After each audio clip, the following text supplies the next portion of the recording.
بسم اللہ الرحمن الرحیم۔ السلام علیکم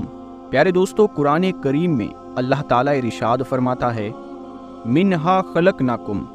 ہم نے تمہیں اسی مٹی سے پیدا کیا ہے، وفیہا نعیدکم، اور اسی میں تم کو ملا دیں گے،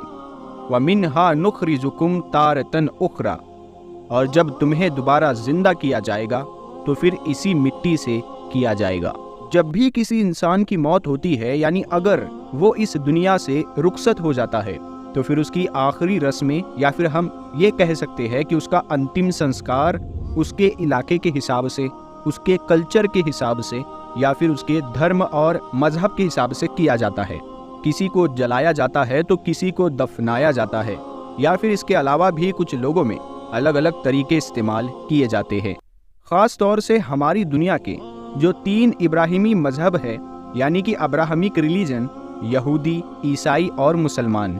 ان تینوں میں ہی تھوڑے بہت فرق کے ساتھ مردے کو دفنانے کا کانسیپٹ ہے۔ عام طور پر یہی مانا جاتا ہے کہ جب ہم ایک انسان کی باڈی کو زمین میں دفن کر دیتے ہیں تو کچھ گھنٹوں کے بعد یا پھر کچھ دنوں کے بعد اس انسان کی باڈی ختم ہونے لگتی ہے، کیونکہ مٹی کے اندر موجود بیکٹیریا وغیرہ اس کو کھانا شروع کر دیتے ہیں۔ تو آج ہم آپ کو اس ویڈیو کے آخر میں ایک بات بتائیں گے کہ قبر میں مردے کی لاش کس طرح سڑتی ہے، یعنی انسان جب مر جاتا ہے اور اس کو دفن کر دیا جاتا ہے تو اس کے باڈی پارٹ کے ساتھ کیا کیا ہوتا ہے۔ یہ سائنٹیفکلی بھی پروو بات ہے اور حدیثوں سے بھی یہ ثابت ہے۔ تو آج ہم آپ کو یہ ویڈیو کے آخر میں بتائیں گے، لیکن آج ہمارا ایک موضوع ہے، وہ یہ ہے کہ صحابہ کرام جن کی قبر کھل گئی تو لوگوں نے اس کے اندر کیا دیکھا، تو یہ واقعہ کیسے پیش آیا۔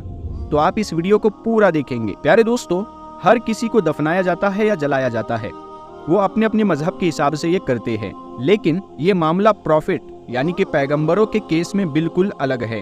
اسلام کی بڑی بڑی حدیثوں کی کتابوں میں کلیئرلی یہ مینشن کیا گیا ہے کہ ایک پیغمبر یعنی کہ ایک پروفٹ کے جسم کو مٹی کبھی نہیں کھاتی ہے۔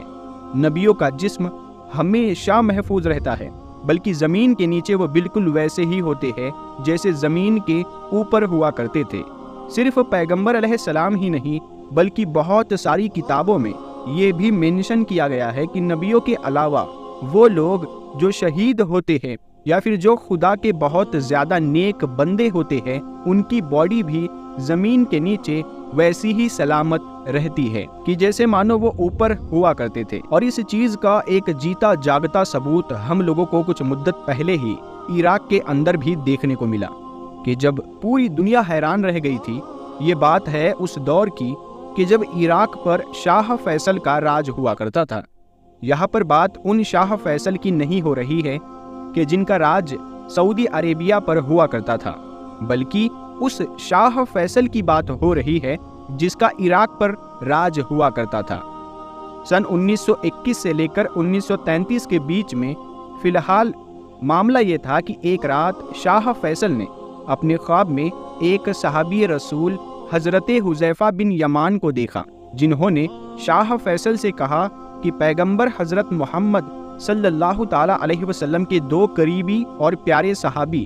کہ جن کو کسی دور میں دریائے دجلہ یعنی کہ تگریس ریور کے قریب میں دفنایا گیا تھا، اب ان کی قبروں کے پاس پانی آ رہا ہے۔ یہی وجہ تھی کہ دریائے دجلہ کا جو پانی تھا وہ اپنا ڈائریکشن بڑی تیزی کے ساتھ بدل رہا تھا،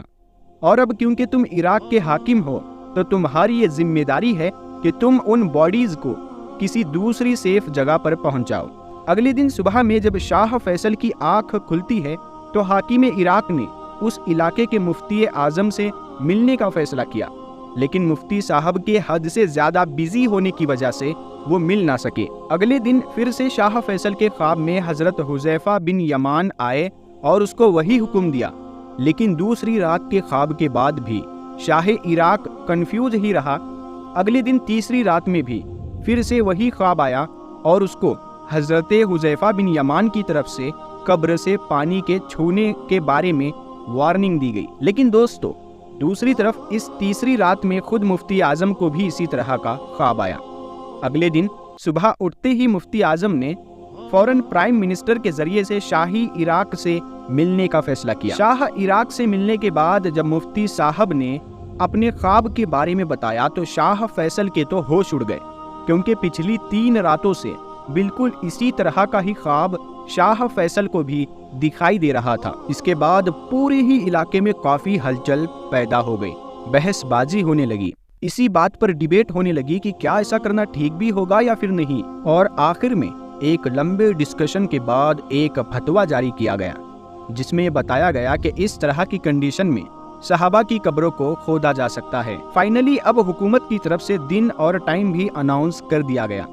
دن رکھا گیا تھا 10 ذی الحجہ کا، اور جب وہ دن آیا تو بغداد کی سڑکیں لوگوں سے بھری ہوئی تھی۔ لوگ دور دور سے بس اسی چیز کو دیکھنے کے لیے آئے تھے۔ پہلے بات کر لیں اس کے بارے میں کہ آخر یہ دونوں صحابی تھے کون؟ تو ان میں سے ایک تو تھے حضرت جابر بن عبداللہ رضی اللہ تعالیٰ عنہ، جبکہ دوسرے تھے حضرت حذیفہ بن یمان۔ جی ہاں دوستو، وہی مشہور صحابی حضرت حذیفہ بن یمان جن کو رازدار رسول بھی کہا جاتا ہے، یعنی کہ دا سیکریٹ کیپر، کیونکہ راز کو راز رکھنے کی جو کوالٹی ان کے پاس تھی وہ کسی اور کے پاس نہیں تھی۔ یہی وجہ ہے کہ پیغمبر حضرت محمد صلی اللہ تعالیٰ علیہ وسلم نے کسی دوسرے صحابی کی بجائے اپنے راز کی باتیں ان کو بتایا کرتے تھے۔ یہاں تک کہ منافق لوگ کہ جو شروعاتی دور میں مسلمانوں کے لیے سب سے بڑا خطرہ بنے ہوئے تھے، باہری خطرے سے بھی بڑا خطرہ، کیونکہ ظاہر ہے وہ اوپر سے مسلمان ہوا کرتے تھے جبکہ اندر سے دشمن تھے،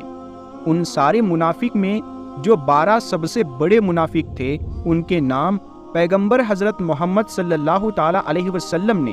صرف اور صرف ان کو ہی بتایا تھا، یعنی حضرت حذیفہ بن یمان رضی اللہ تعالیٰ عنہ کو بتائے تھے،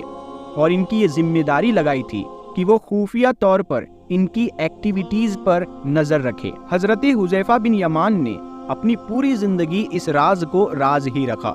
حضرت محمد صلی اللہ تعالیٰ علیہ وسلم کے ظاہری طور پر اس دنیا سے چلے جانے کے بعد بھی خلافت راشدہ کے دور میں انہوں نے کبھی بھی اپنی زبان نہیں کھولی، حالانکہ حضرت ابو بکر صدیق اور حضرت عمر جیسے بڑے بڑے خلیفہ ان کو مشورے کے لیے ضرور بلاتے تھے،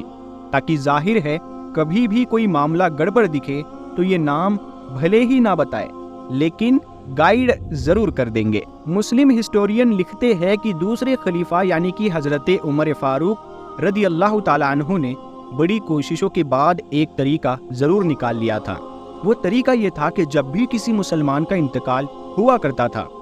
تو وہ حذیفہ بن یمان پر نظر رکھا کرتے تھے کہ وہ اس کے جنازے میں شامل ہو رہے ہیں یا پھر نہیں۔ اگر ان کو کسی بھی طریقے سے یہ پتہ چل جاتا کہ فلاں فلاں کے جنازے میں حضرت حذیفہ شامل نہیں ہوئے ہیں تو وہ انڈائریکٹلی اندازہ لگا لیا کرتے تھے کہ یہ معاملہ ضرور کچھ نہ کچھ گڑبڑ تھا۔ فی الحال ان کو خلافت راشدہ کے دور میں ہی کوفہ اور آس پاس کے اس پورے علاقے کا گورنر بنایا گیا تھا کہ جو آج کے دور میں ماڈرن عراق کہلاتا ہے، اور پھر 656 عیسوی میں ان کی اسی علاقے میں یعنی کہ المدائن نام کے اس شہر میں ہی وفات ہو گئی تھی کہ جو دریائے دجلہ کے کنارے پر موجود ہے۔ فی الحال واپس آئے اپنی قبر والے انسیڈنٹ پر، تو لگ بھگ 1300 سال کا ایک لمبا عرصہ گزر جانے کے بعد اب ہزاروں لوگوں کی بھیڑ کے بیچ میں 2 صحابہ کی قبریں کھولی جا رہی تھی۔ قبریں جب کھولی گئی تو سب لوگوں کے ہوش اڑ گئے اور آنکھیں پھٹی کی پھٹی رہ گئی، کیونکہ معاملہ بالکل ویسا ہی تھا کہ جیسا وہ صدیوں سے سنتے آئے تھے یا پھر کتابوں میں پڑھتے آئے تھے۔ جو کفن تھے وہ کلین اور اتنے زیادہ سفید، جبکہ باڈی جو تھی وہ بھی فریش اور ان ٹچ تھی۔ ایسا محسوس ہو رہا تھا کہ مانو کچھ لمحے پہلے ہی ان لوگوں کو اس قبر میں لٹایا گیا ہو اور یہ لوگ سو رہے ہو۔ ایسا مانا جاتا ہے کہ جب یہ سب کچھ ہو رہا تھا تو وہاں پر ایک جرمن فزیشین بھی موجود تھا جس نے شاہ عراق سے خاص ریکویسٹ کر کے یہ تمنا ظاہر کی کہ وہ دونوں ہی باڈیز کو بہت زیادہ قریب سے یعنی کہ ان کی آنکھیں اور چہرہ وغیرہ کو دیکھنا چاہتا ہے، اور ایسا کرنے کے بعد وہ جرمن فزیشین اسلام میں داخل ہو گیا تھا، کیونکہ وہ بھی حیران تھا کہ 1300 سال پہلے گزر جانے کے بعد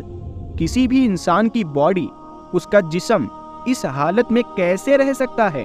اس کے بعد ان دونوں کی باڈیز کو ایک دوسری سیف جگہ پر دفنا دیا گیا، یعنی کہ حضرت سلمان فارسی رضی اللہ تعالیٰ عنہ کے مقبرے کے پاس میں دفنا دیا گیا۔ سبحان اللہ۔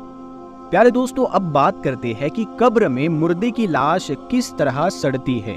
یعنی انسان جب مر جاتا ہے اور اس کو دفن کر دیا جاتا ہے تو اس کے باڈی پارٹس کے ساتھ کیا ہوتا ہے؟ اس کی جو باڈی ہے، جو اس کا جسم ہے، جیسے آنکھیں ہے یا ناک ہے، کان ہے یا دانت ہے یا پیر ہے یا ہاتھ ہے،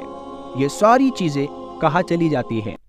دیکھیے، سب سے پہلی بات بنیادی طور پر رسول اکرم صلی اللہ تعالیٰ علیہ وسلم پر نازل ہونے والا قرآن ہمیں بتاتا ہے، اور ہم اس چیز کو سائنٹیفکلی بھی دیکھتے ہیں، اور قرآن اور حدیث یعنی دین اسلام کے اعتبار سے بھی دیکھتے ہیں، تو دونوں باتوں کے اندر زیادہ فرق ہمیں کچھ نظر نہیں آتا۔ یہ اللہ تبارک و تعالیٰ کی قدرت، اس کی شان اور اس کی طاقت قوت کا مظاہرہ یہ آیت بتا رہی ہے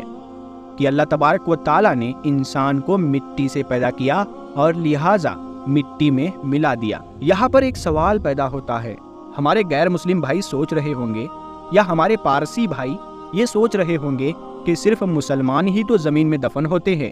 تو وہی تو مٹی ہوئے، باقی تو نہیں ہوئے۔ تو میرے بھائی ایسا بالکل نہیں ہے، آپ بات سمجھیے گا۔ جن کو جلا دیا گیا وہ بھی راکھ بن گئے،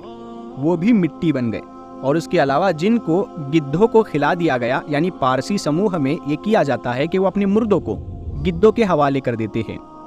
تو جن کو گدھوں کے حوالے کر دیا گیا، گدھوں کو کھلا دیا گیا، وہ بھی مٹی بن گئے، کیونکہ وہ جانور بھی ایک دن مر کر اس مٹی میں مل جائیں گے۔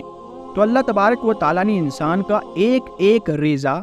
اور اس کے تمام کھانے کی اشیاء اور تمام وہ چیزیں جن کا استعمال کرتا ہے، جن کو یہ پیتا ہے، اللہ تبارک و تعالیٰ نے ان ساری چیزوں کا تعلق یعنی کنیکشن اسی زمین سے جوڑا ہے، اسی مٹی سے جوڑا ہے۔ اگر اس مٹی سے اس انسان کا تعلق توڑ دیا جائے تو پھر یاد رکھیے یہ انسان اپنی زندگی کو جی نہیں سکتا، چند منٹ بھی یہ دنیا کے اندر سانس نہیں لے سکتا ہے۔ اب ہم اصل موضوع کی طرف آتے ہیں کہ قبر میں جب مردے کو اتار دیا جاتا ہے تو اس کی لاش کے ساتھ کیا ہوتا ہے، اس کو دفنانے کے بعد کیا ہوتا ہے۔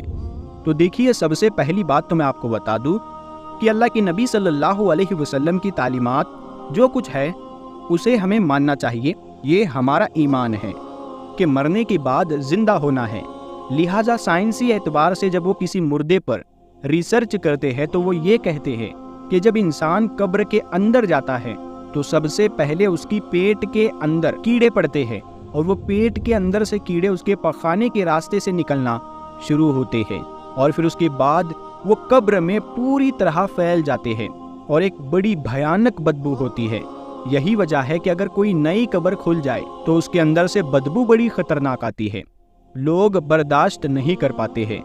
انہی کیڑوں کی بدبو ہوتی ہے جو اور کیڑوں کو دعوت دے رہے ہوتے ہیں کہ آپ بھی آئیے اور یہ کھانے کے لیے ہماری جو باڈی آئی ہوئی ہے اس کو صاف کرنا ہے۔ اس کے بعد وہ باڈی کو کھانا شروع کر دیتے ہیں۔ حتی الامکان 3 دن کے بعد انسان کی ناک سڑنا شروع ہوتی ہے، ناک، جی ہاں، جس کی وجہ سے ہم پوری دنیا میں لڑتے پھرتے ہیں، جھگڑتے پھرے ہیں، ہم نے لوگوں سے دنگے کیے ہیں، ہم نے فساد مچائے ہیں، ہم نے اس ناک کو بچانے کے چکر میں کسی کو قتل کر دیا، ہم نے اس ناک کو بچانے کے چکر میں نہ جانے کیا کیا گناہ کبیرہ اس دنیا کے اندر کیے، بڑے بڑے گناہ انجام دے کر چلے گئے ہیں۔ آگے بڑھتے ہیں تو پھر اس کے بعد تقریباً 15 دن کے بعد سائنسی اعتبار سے آپ کو بتا رہا ہوں انسان کی باڈی سے گوشت ہٹنا شروع ہو جاتا ہے، اور تقریباً مہینہ بھر گزرتا ہے، انسان کا پورا پیٹ پھٹ چکا ہوتا ہے اور اس کی باڈی کا تقریباً 75% گوشت غائب ہو جاتا ہے، اور یہ لکھا ہے کہ 90 دن کے بعد صرف اور صرف ہڈیاں قبر کے اندر باقی رہ جاتی ہے اور سارا گوشت ختم ہو جاتا ہے، ساری چیزیں ختم ہو جاتی ہے، سر سے بھی ساری چیزیں غائب ہو جاتی ہے، جیسے بھیجا، آنکھیں، کان، ساری چیزیں ختم ہو جاتی ہے، صرف ہڈیوں کا ڈھانچہ وہاں پر رکھا رہ جاتا ہے، اور پھر اس کے بعد 1 سال بھر گزرتا ہے تو وہ ہڈیاں بھی کمزور ہوتی ہے، وہ 6 مہینے میں گل سڑ جاتی ہے، ختم ہو جاتی ہے اور ریزہ ریزہ ہو جاتی ہے، مٹی میں مل جاتی ہے۔